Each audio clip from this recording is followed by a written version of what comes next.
All right, so today we have Nate Daligcon, if I pronounce that correctly, Yes. from Seattle University, out on the West Coast, obviously. It was really a weird coincidence today. I was driving home from the grocery store, and the car in front of me had a Seattle U bumper sticker on it. I was like, "That's that's really strange." I don't know if that's irony or coincidence, but Yes. I always get confused with the definition of the two of those. So anyway, thanks for coming on. I believe our mutual friend Michael Teiman will be joining us a little later. But the last time I had him on, the transcript, there's like an AI transcription for the podcast, and it wouldn't transcribe because of his accent. So maybe it's better that we don't have him on right away. So yeah, thanks again. You are the head men's soccer coach at Seattle University. And tell me about how you ended up there. Like, you grew up in Seattle? You grew Yes. up on the West Coast, Yeah.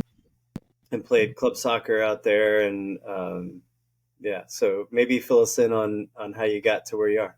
Okay. Yeah. So played Seattle Pacific, Division II school.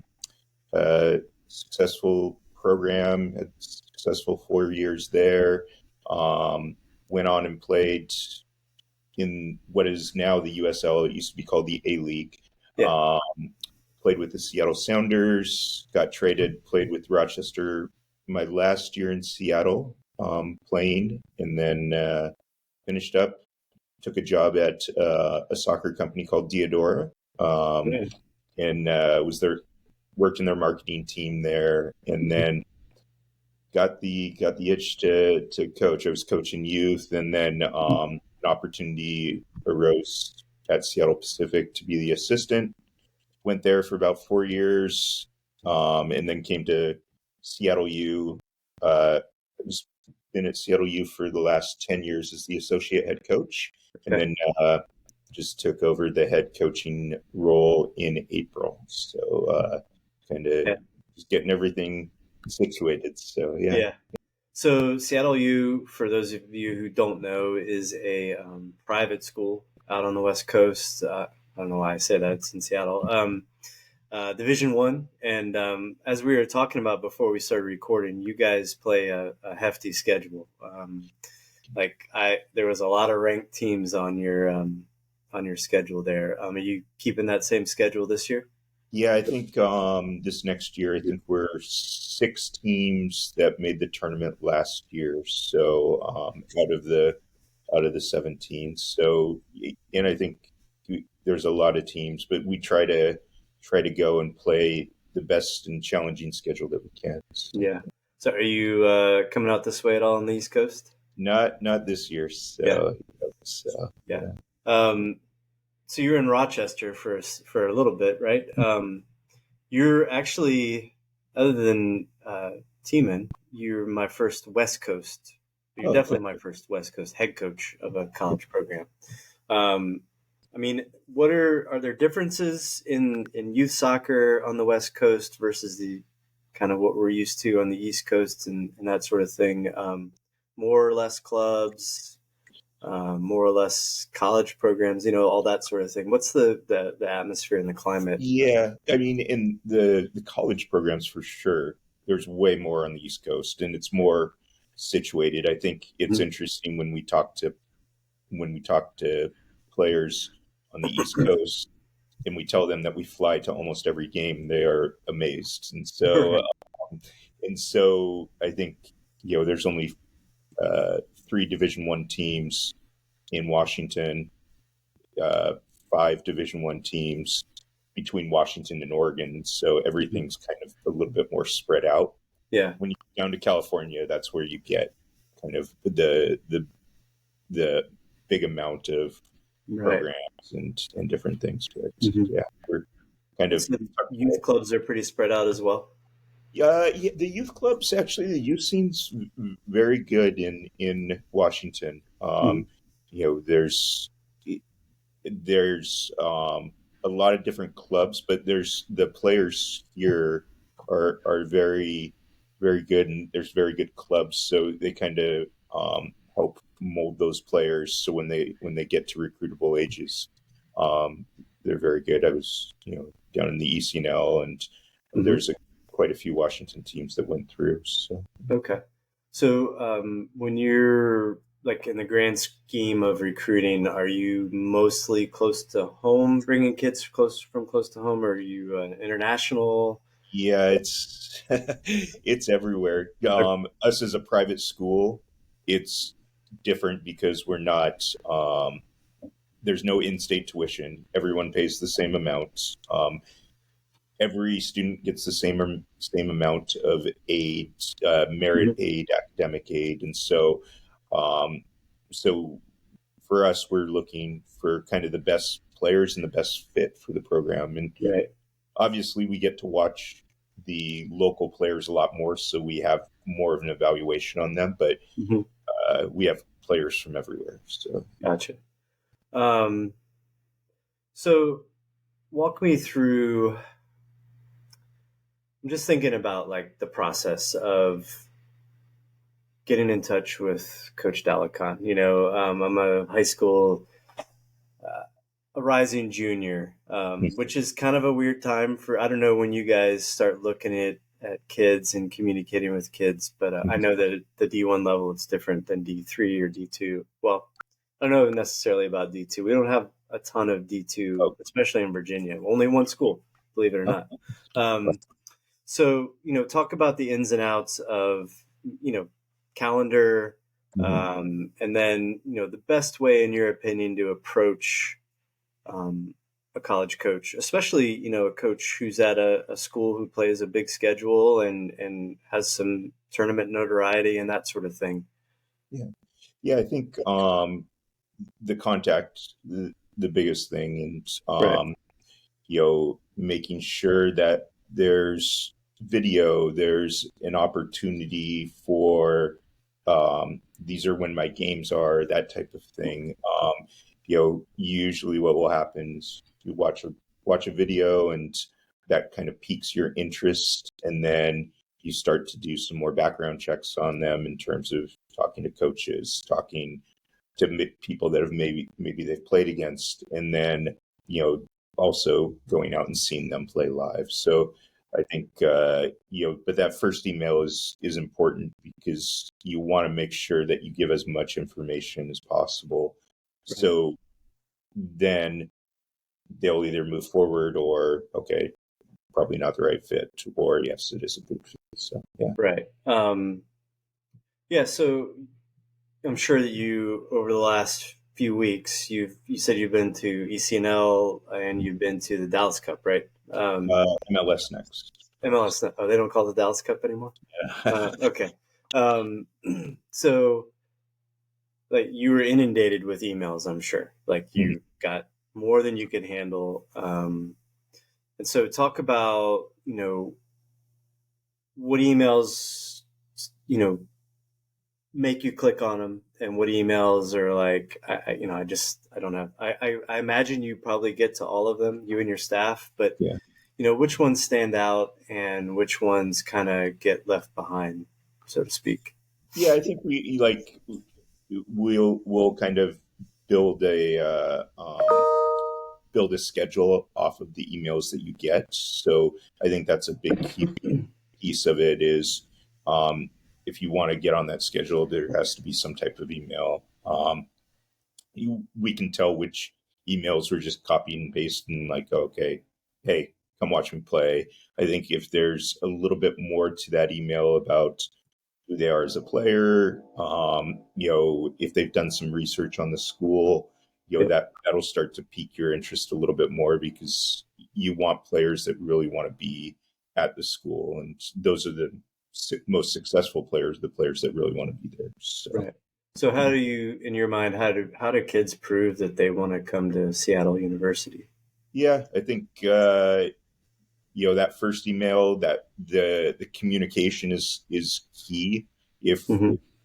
if a player really wants to come here, they'll be making sure that they're communicating um, often. Like sometimes, oh yeah, I want to come, but if you don't hear from a player for 4 months, now all of a sudden, maybe that's not, maybe does he really want to come? So, Yeah. yeah. So like something just popped in my head. I mean, you are attending the highest level events that youth soccer has to offer in the United States. I mean, neither one of us are spring chickens at this point, right? So compare like the game, the level of play now to when we were younger, and how far has it come, and how far do you think it's going to go? Yeah, I think It's a different the yeah, it's different. The athleticism's different. The you know, it, kids now. I mean, I have a 10-year-old, and he can just click on, watch any game he wants. And when we were younger and when I was younger, it was, you were lucky to be able to find a game game. on TV, and so they're seeing more. They're emulating different things. Yeah. They get to go see things live. I mean, I think it's night Yeah. and day. Um, I now, before, I think one of the areas when I was younger, all right, get kids together and go play in the park, and Mm-hmm. that's how you tried stuff. That's how you.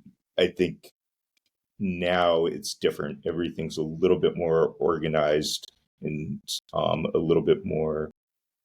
Okay, you have to this practice, that practice. I think, Mm-hmm. especially at the younger ages, maybe it's good for them to just be able to play sometimes too. So. Yeah. Have you noticed like kids who come to you at your level?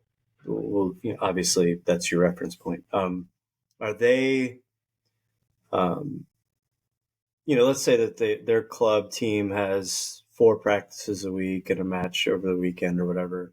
Are they the kind of kids that they're doing extra? They're, maybe staying after practice to work on penalties or set pieces or one-on-one defending or something like that versus, and maybe they have a goal set up in their yard and when they're younger and that sort of thing, but they're the kind of kid that's like always engaged with it. Are you finding that that's really what's necessary to be at a higher level school, or are the kids getting by with just what their club has to offer? Yeah, I think they do, especially as they get into the older ages.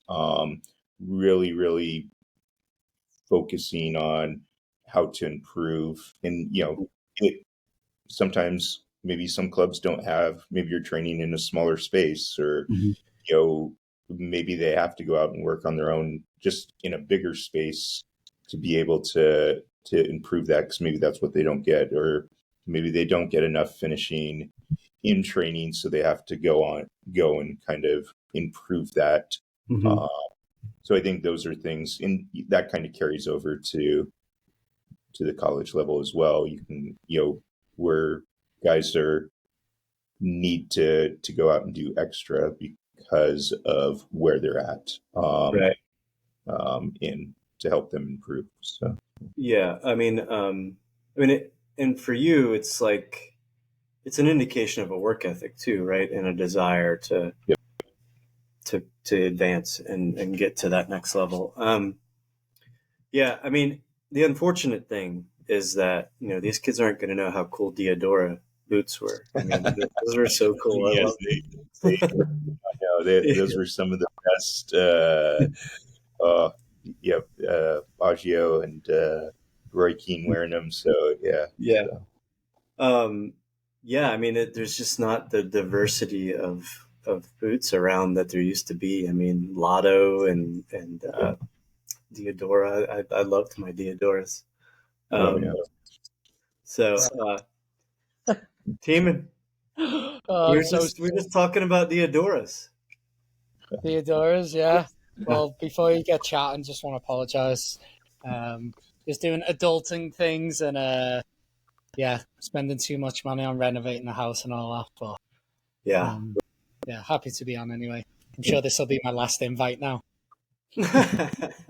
No, no, no, no. I appreciate you jumping on. I mean, we were just catching up kind of on Nate coming up and that sort of thing. And that's when he told me that he worked for Diodora for 10 years after he was done Nice. playing. So, are you old enough to, you know what Diodora is, but did you ever wear any Diodora boots?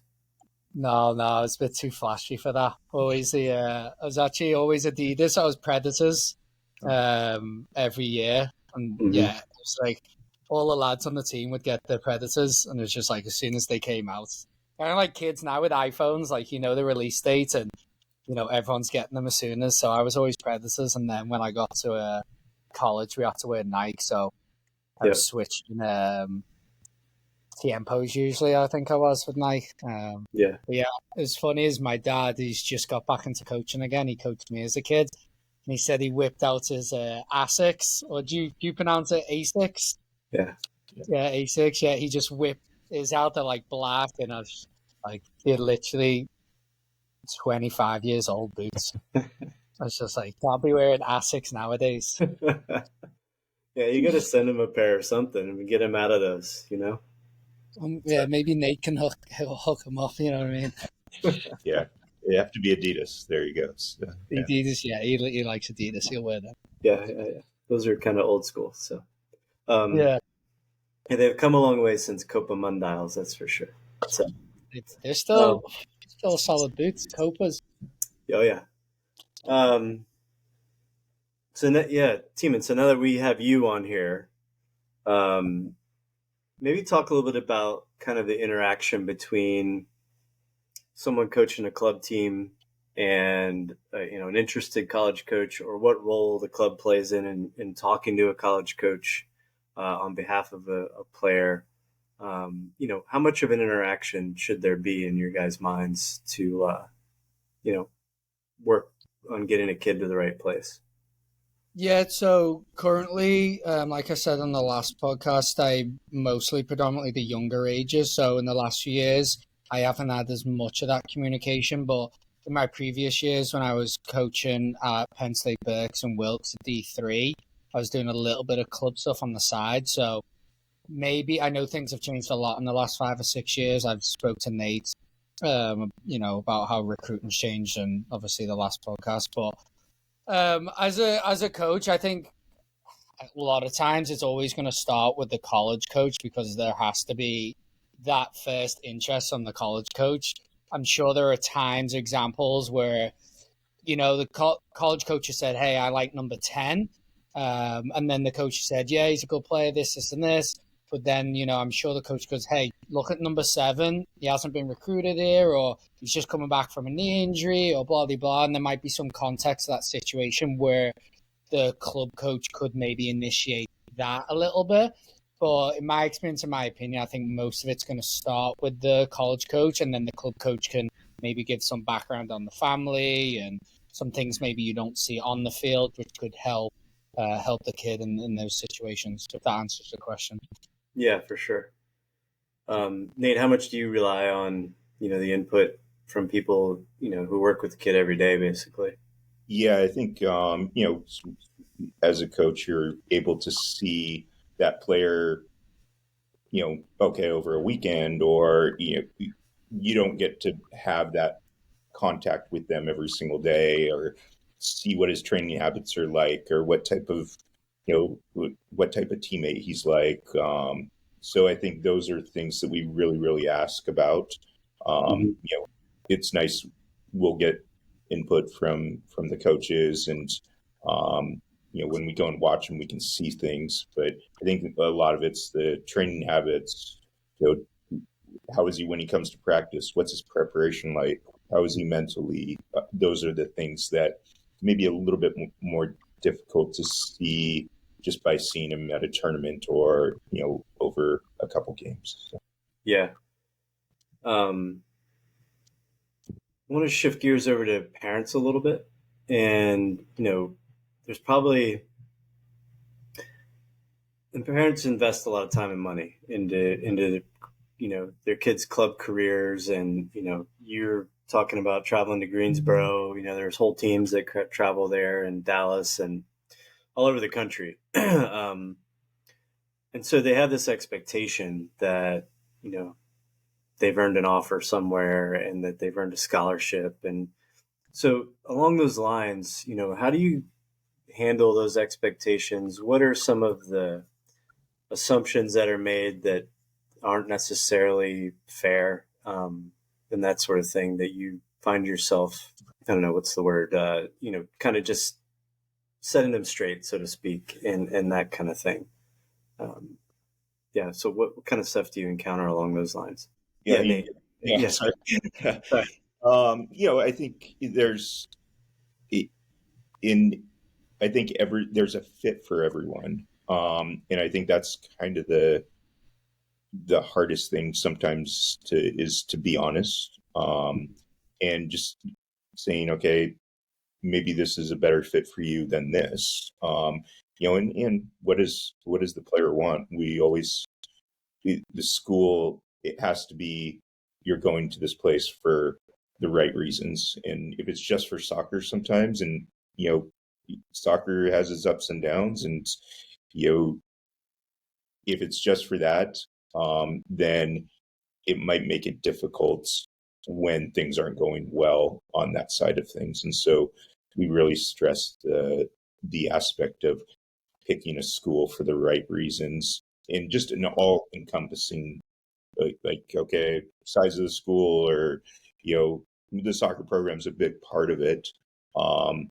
But it can't be the only part. So. Right. Yeah, just to jump onto those points, the role of the parent is obviously huge. The player obviously has to kick the ball, and that's the biggest part of it. They have to play well and get noticed. But from a very young age, obviously Nate has a kid in the program, and I coach, the youth side of it. And the role of the parents is very different in the younger ages and the older ages. And I think parents have to help the kid, but not obviously force them to make a decision. And that's obviously kind of same thing in life decisions. But a lot of some kids at 18 think they know everything and know what they want, and they obviously don't. So I think the role of the parent in terms of choosing the right college has to pretty much lay out like a roadmap and decision making to help their kid make the best decision. Like, especially nowadays, I hear a lot of the parents say, "Oh, I'm going to make her make the decision," and it's just like, it's crazy. Like, some kids are turning down spots on certain teams, maybe not taking a spot at a better club on, the second team, and going to a weaker club, a weaker program to take a spot on the A team. And a lot of times it's just like, yeah, I'm going to let, Susie or Jimmy decide. And I don't think that's right. I think they have to guide them in a neutral way. Like, these are the pros, these are the cons.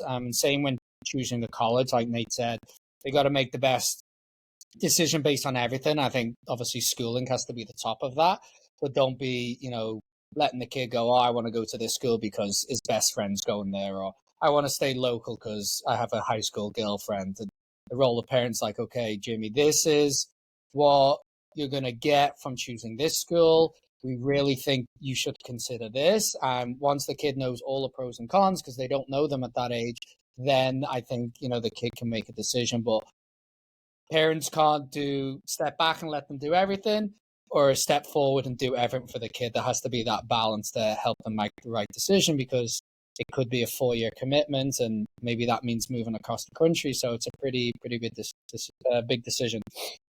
Yeah.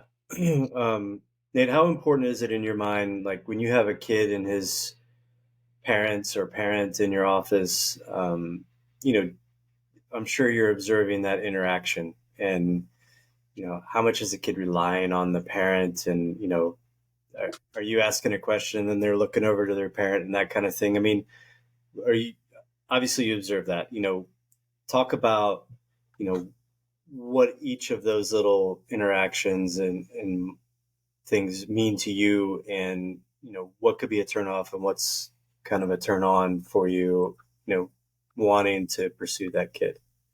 Yeah, I think, we've been doing this for 15 plus years, and, you're sitting in, sometimes, the kid comes and his parents don't even know he's at school. And like, just sometimes it's both parents, and they're, I think we get a wide range of everything. And I think, like, some kids are maybe shy, some kids are looking at their parents, there's a lot of different things that go on in terms of the conversations. I think the biggest thing is just like when we talk to players individually, it's more about what that is relationship wise, and how do we feel he will fit into the group. And I think that's the biggest thing is, all right, if he's shy, then that's fine too, if he doesn't talk a lot, but how is he going to fit into the group? How is he going to grow?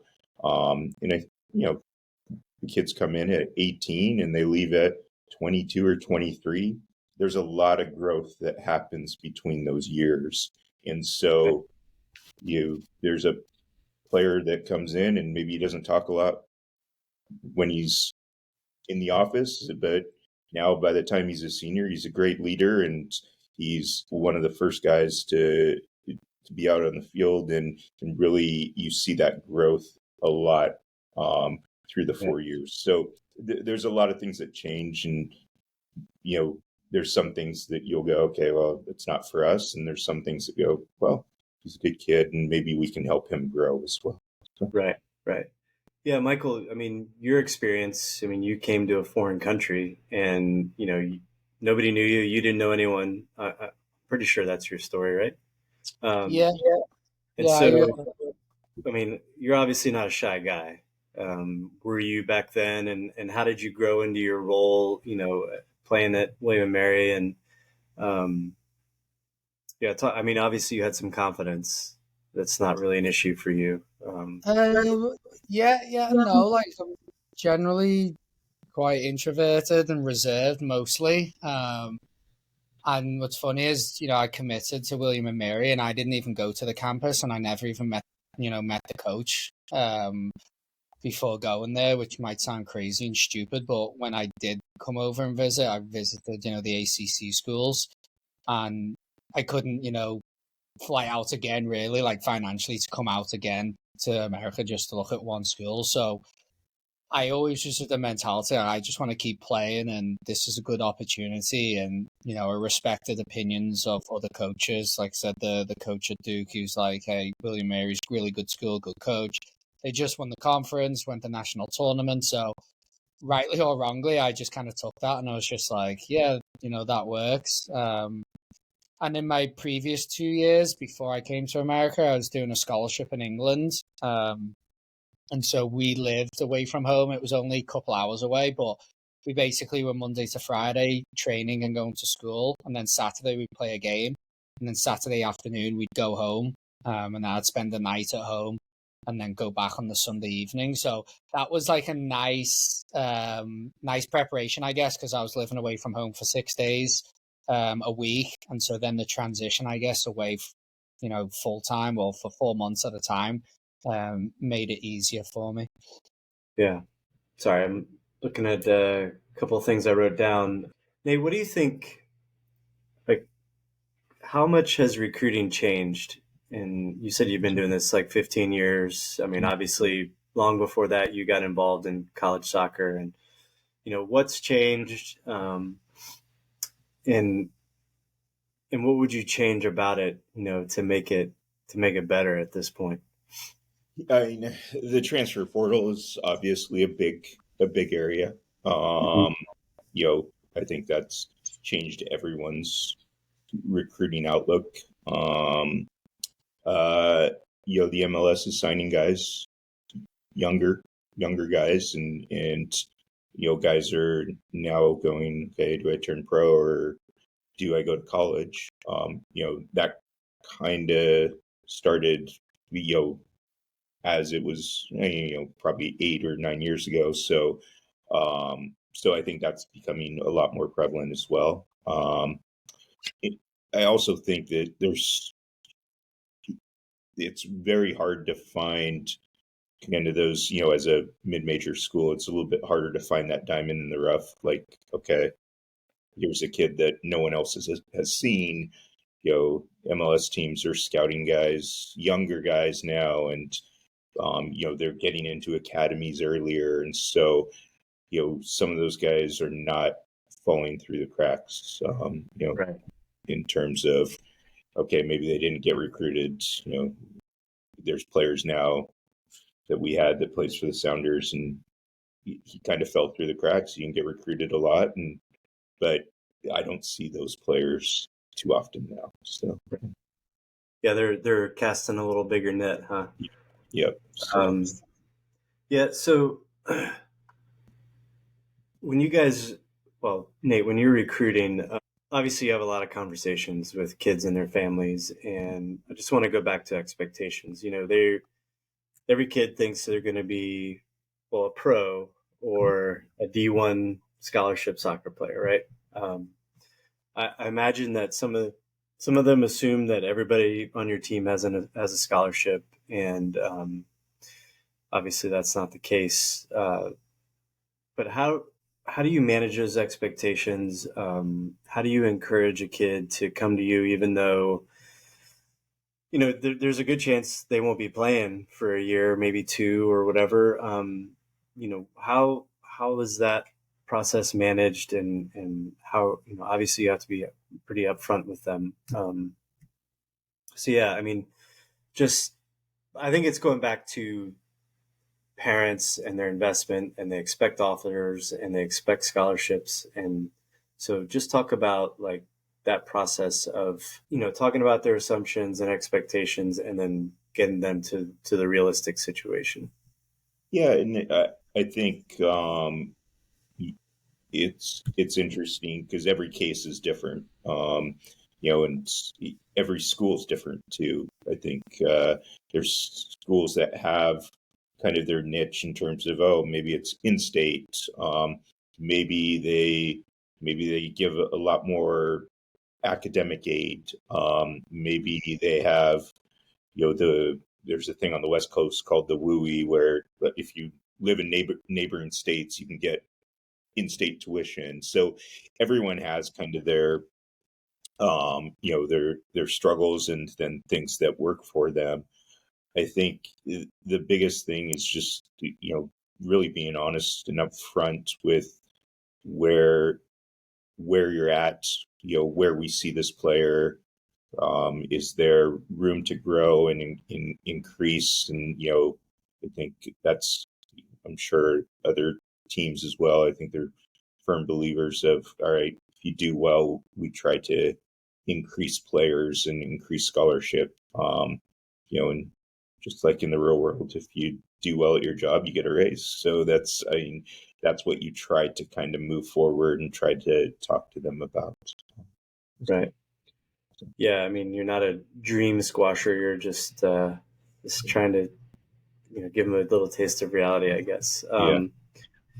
So let's go back to your last two events that you've been to, and what were some of the good things that you saw? Obviously, everybody's a good player, right? So, or most kids are good players. Kind of the intangible things that you saw that were really appealing to you, that generated interest for you. Mm-hmm.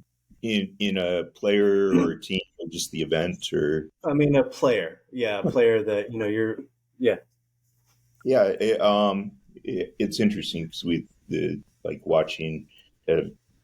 We actually were watching a player that's coming in this next year, and just like there was a lot that we really liked about him in terms of leadership, in terms of his passion and will to win, to want to win, which is huge. And so, and he was playing 90 minutes in that type of heat, and so that's not easy. And so, those are, when we're looking, obviously the skill part has to be there. There has to be some piece of athleticism as well. But I think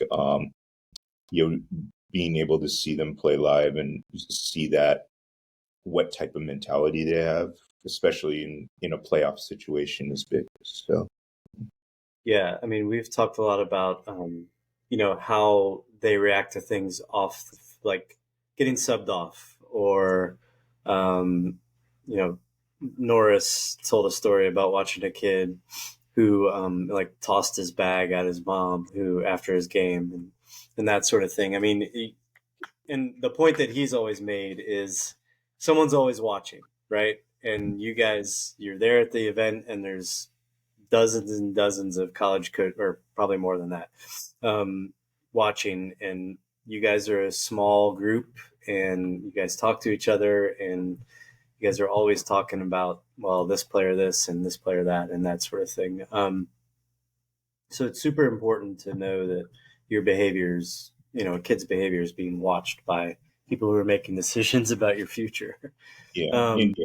It's a lot easier to check a guy off the list than to keep a guy on. And so right. like if you're at an event and you're looking at players, you're looking at players that are coming in for that you want to spend the next 4 years with. And so I think that's another thing where sometimes players in the heat of the moment, there's some certain things that happen where maybe they wish, okay, maybe I can take that back. But at the end of the day, there's a lot of players and there's a lot of opportunities to see players and to watch players. And it's not just in the US, it's all over the world. So sure. Nate, as a like a percentage of players that have already committed, how many would you say you kind of watch a few times and then go, oh, I don't like that, or because he's now committed, next time you see him, he's, a little bit casual and I don't need to work hard, I'm already going to college. How many kids you see like that? Yeah, and like that's why, like, especially a lot of schools will just keep watching players, because when sometimes there is a complacency. It's kind of sometimes human nature. Oh, I've committed, so you have to remind them that that's kind of the first part of things. You have to work even harder, because you're going to come in and you're not playing against 17-year-olds. You're playing against 22, 23, sometimes 24-year-old men, and you're going to have to be even better, even stronger, even tactically more aware, to be able to step in and compete. And so, that's we watch a lot of players, even the guys that we've already committed. We always try to watch as many games and keep tabs on them and see how they're doing, see what what's your training looking like, and talking to their coaches, making sure that they are attending training, are doing what they need to be doing. So, yeah. Have you ever, this might be a little messed up, like give a little kid an inkling of like, okay, we're going to offer you a spot or whatever, and then just show up to a game randomly just to see how they react to that, like like you said, to see their nature?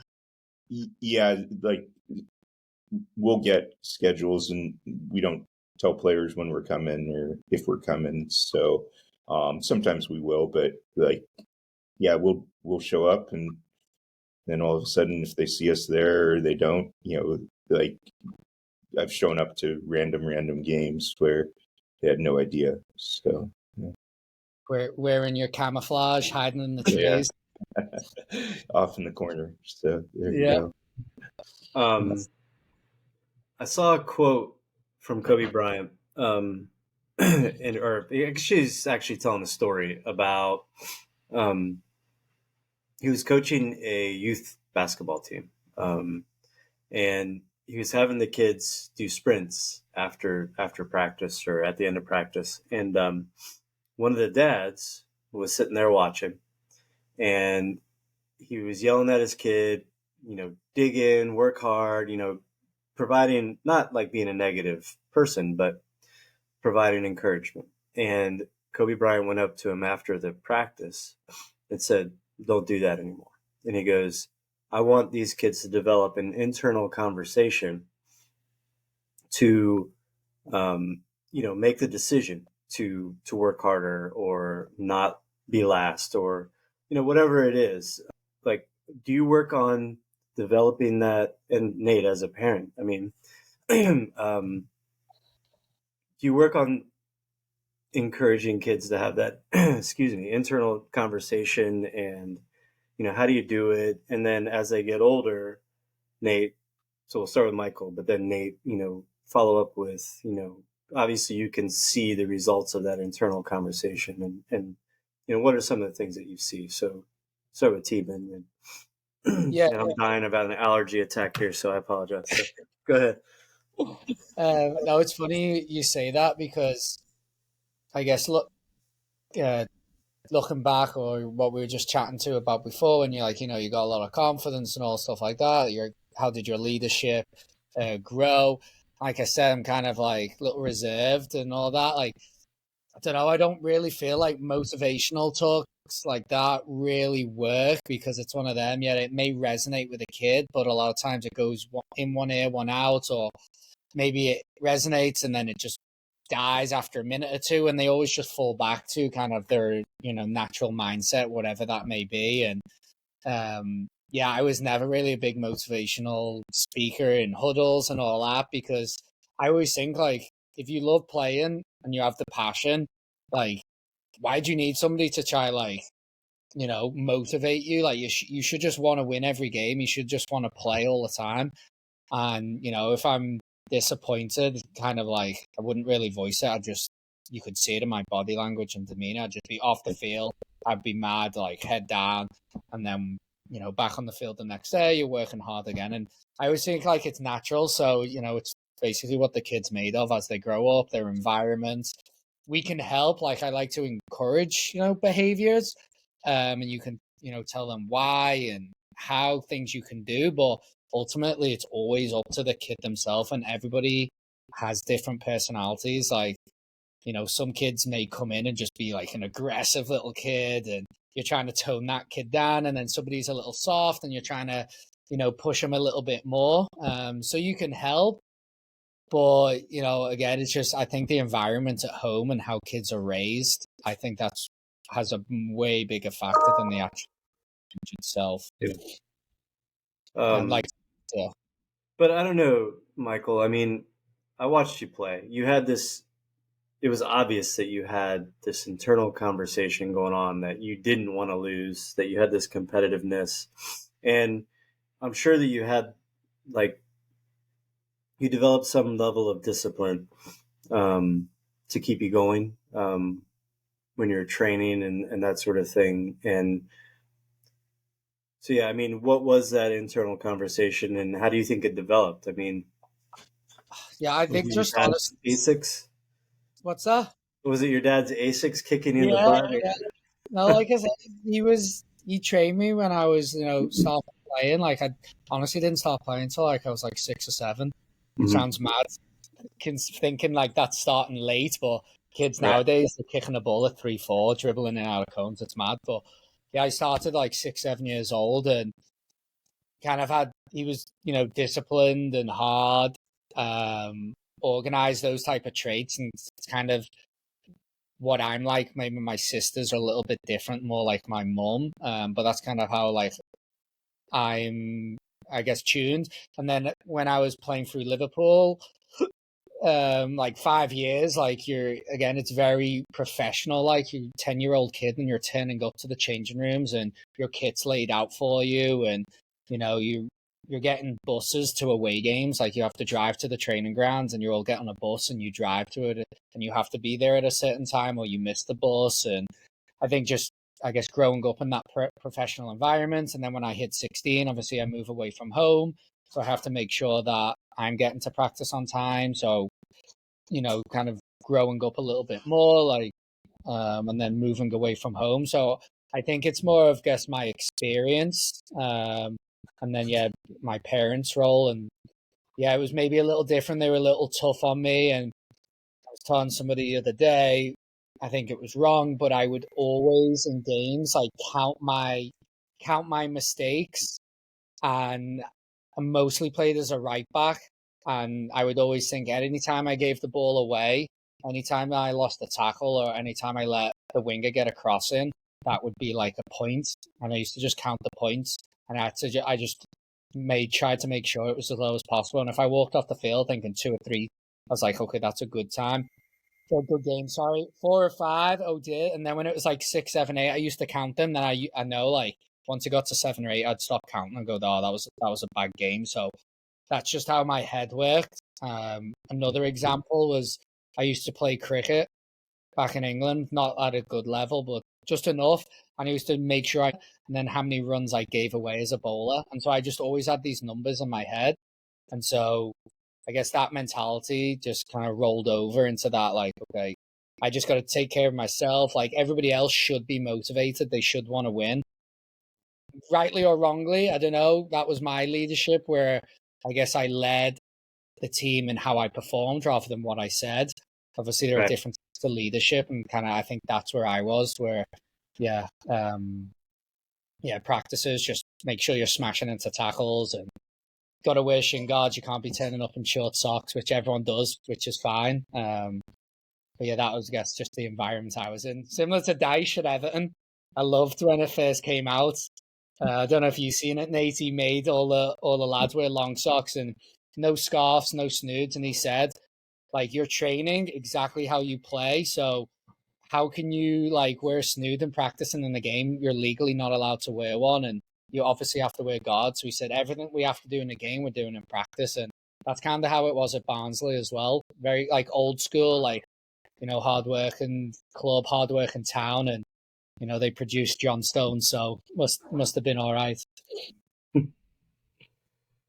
Yeah. So Nate, I mean, kind of follow up on that and talk about, a mindset that really works in your culture and the way you want to coach and that sort of thing.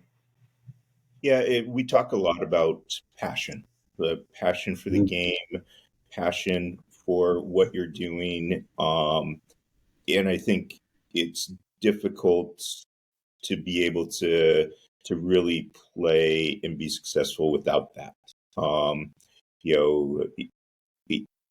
If you're enjoying the game, you're enjoying coming to training, you're enjoying the camaraderie with the group, all of that then is going to go and show out on the field as well. And so I think those are the things that we really stress that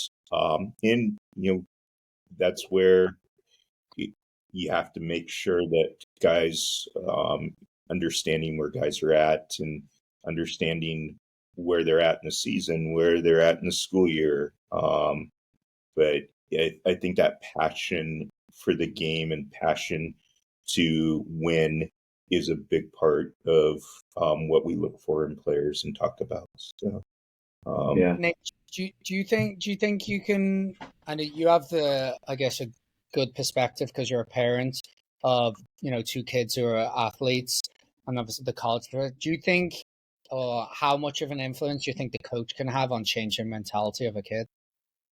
Yeah, and I think it's interesting. Like, I think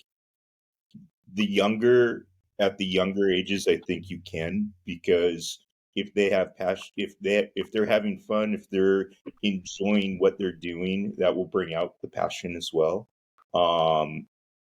Especially at the younger ages. I think as it gets to the older ages, that's something where it's a little bit more. It's not more difficult, but they're kind of already set, kind of in their ways. We've had players transferred to us, fantastic players that they've gone, you know what, a year or 2 ago, I was maybe ready to quit soccer, and like, just because they didn't have that joy and the passion for the game. And so, there's certain ways to bring it out. Obviously, winning probably helps, but I think they have to get back to enjoying what they're actually doing and being passionate about it to be successful as well. So. Yeah, I think it's a lot of culture. Like for me, I just couldn't imagine like not playing or not loving it. Even if we were losing, like I still love the game and want to play all the time. Like William Mary, we had 2 terrible years, but I still like every day like look forward to going out to practice and like pinging a ball or a bit of shooting, whatever it is.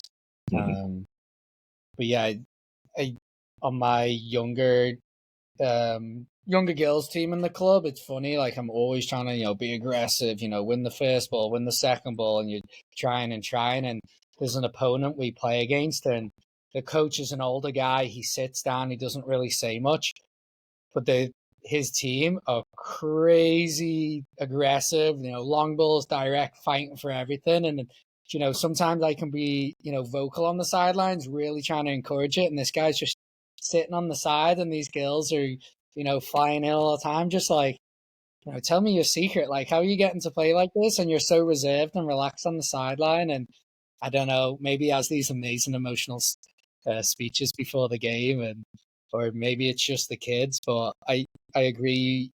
I think at a younger age, you can influence it a little bit. But as the older age, it's like, the kids are going to have a strut, or they're going to whatever. They're kind of more set in their ways because just as they mature physically, they're obviously maturing mentally as well. And they're starting to develop into what type of person they're going to be.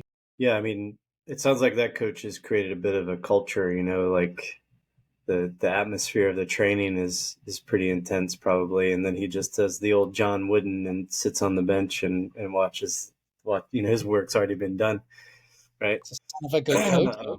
I mean, somehow he created that passion, right? Yeah. So, well, I know that we're only scheduled for an hour, so Nate, I don't want to keep you any longer than you have time for. But do you have anything else that crucial items as far as recruiting goes, and if you were to pass down some of your wisdom that you've developed over the years to kids who are really they're looking to pursue their passion, so to speak, and become college soccer players, what if they had you for a few minutes, what would you tell them? I would tell them, to really, really look for the right fit for what they want. And sometimes it's not easy. Sometimes you really have to look in the mirror and go, okay, really, what do I want? Sometimes it's, do you want to maybe try to go to a certain school and, sit on the bench and not play maybe ever, or maybe not till your senior year? Or do you want to go to a school that you enjoy and maybe be able to play all the time? So I think that's the main thing that we try to get across, is what's kind of the best fit. And I think there's a fit for everyone. It's just working to find what that is, and figuring out what they want. Sorry to keep it. I have a question though, and apologize if you already spoke about it before I jumped on. But do you see, I guess, two-part question, do you see a difference in East Coast and West Coast kids? And then is there a big difference in East Coast and West Coast programs? Yeah, someone else asked me that question earlier, before today, but yeah, it's kind of interesting in terms of the West Coast and East Coast. Yeah, it's different. I think the East Coast, it seems like, since it is so close together and there's so many teams around in the area, I think there's that real competitive side. The West Coast, sometimes maybe you're not getting there's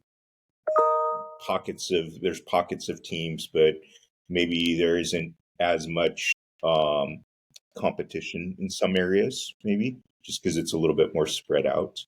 I think the recruiting, when I was down in North Carolina, there's like 10 top Division I schools right like within 20 miles of each other. I mean, it was crazy. I couldn't believe it. So, that's up in Washington. That's, that there's only 3 in the whole state. So, in-state as well for those big guys. Yep. Yeah. So, I mean, there's a lot to choose from. There's a lot, a lot of schools. There's all good programs. So, I think that differs a little bit too in terms of the amount of programs on the East Coast, for sure. So, Nate, I do have one more question, actually.